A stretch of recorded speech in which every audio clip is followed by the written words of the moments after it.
బాగా చదవాలి, ఖచ్చితంగా ఖచ్చితంగా కొలువు కొట్టాలి. చదువుతా, మొత్తం బుక్ చదువుతా, రోబోలెక్క చదువుతా. ఇతనన్నా చదవాలి, ఇతన వాయమ్మో మా మహేంద్రియాల ఎవరిదో జాతకం చూస్తున్నట్టున్నాడు, ఎవరిదో అది. ఇక ఊకే మంది జాతకం చూసుకుంటా, లేకపోతే నీకు ముచ్చట్లు చెప్పుకుంటూ ఉంటా. ఇట్లా చెప్తుంటే ఎవడు లగ్గానికి పిల్లనిచ్చేటట్టు కూడా లేడు. అవ మరి నువ్వేం పుస్తకం పట్టుకొని చూస్తున్నామని అడిగినా ఏం బుక్ మరి అది? ఈ బుక్ గురించా? అయితే నీకు ముచ్చట తెలిసినట్టు లేదు. నాకు సర్కార్ నౌకరు వచ్చేటట్టు ఉన్నది, అందుకే చదువుకుంటానా. మంచిగానే ఉన్నది ముచ్చట. అటు కారు పార్టీ ఉన్నప్పుడు కొలువులు లేవు, ఇప్పుడు షెయి సర్కారు వీళ్ళు జాబులు చేసేటట్టు లేరు. ఇక ఎక్కడి నౌకరి మరి నీకు? వచ్చే 10 నెలల్లో ఏం లేదన్నా అక్షరాల 1,00,000 నౌకర్లు ఎత్తదట రేవంత్ సార్ సర్కారు. అందుకే ఎట్లనన్నా సరే తిప్పలు పడి సార్ నౌకరు తెచ్చుకుందామని చదువుతాను. కదా సర్కారు వాళ్ళు చెప్పిన ముచ్చట నమ్మినవా ఏమి నువ్వు?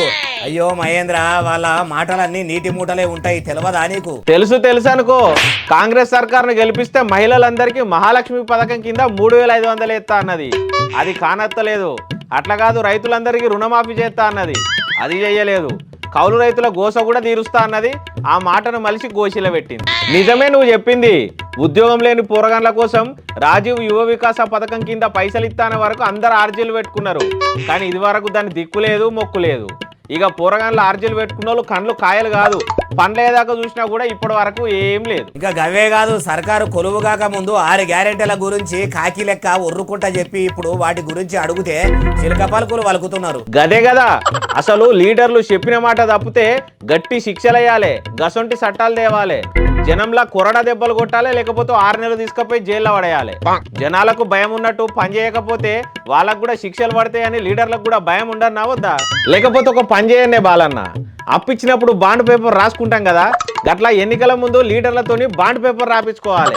గట్లా రాసిచ్చిన వాళ్ళకే ఓటేయాలి. ఇక బాండ్ పేపర్ రాసిచ్చినాక వాళ్ళు పని చేయలేదనుకో, వాళ్ళు తీసుకుపోయి కేసులు పెట్టాలి. గట్లయితే మంచిగా ఉంటుంది. నిజంగా ఆలోచించే బాలన్న, సర్పంచ్ నుంచి ముఖ్యమంత్రి, ప్రధానమంత్రి ఎవరైనా కూడా జనాల పైకంతో తింటాండ్రు, జనాల పైకంతో జీతం తీసుకుంటాండ్రు, జనాల పైకంతోనే కార్లు తిరుగుతాండ్రు. మరి గసొంటిది జనాలకు జవాబుదారీతనం ఉండన్నా వద్దా? వాళ్ళ కోసమే పని చేయాలి కదా. వాళ్ళ కోసం పని చేయకుండా రాజకీయాలు తెస్తే వాళ్ళకు కూడా ఏదన్నా ఒక చట్టం తేవాలి కదా, భయం కావాలి కదా. అందుకే వాళ్ళకు కూడా ఒక చట్టం తెచ్చి జనాల కోసం పని చేయకపోతే జైలు ఎత్తారన్న భయం పెట్టాలి.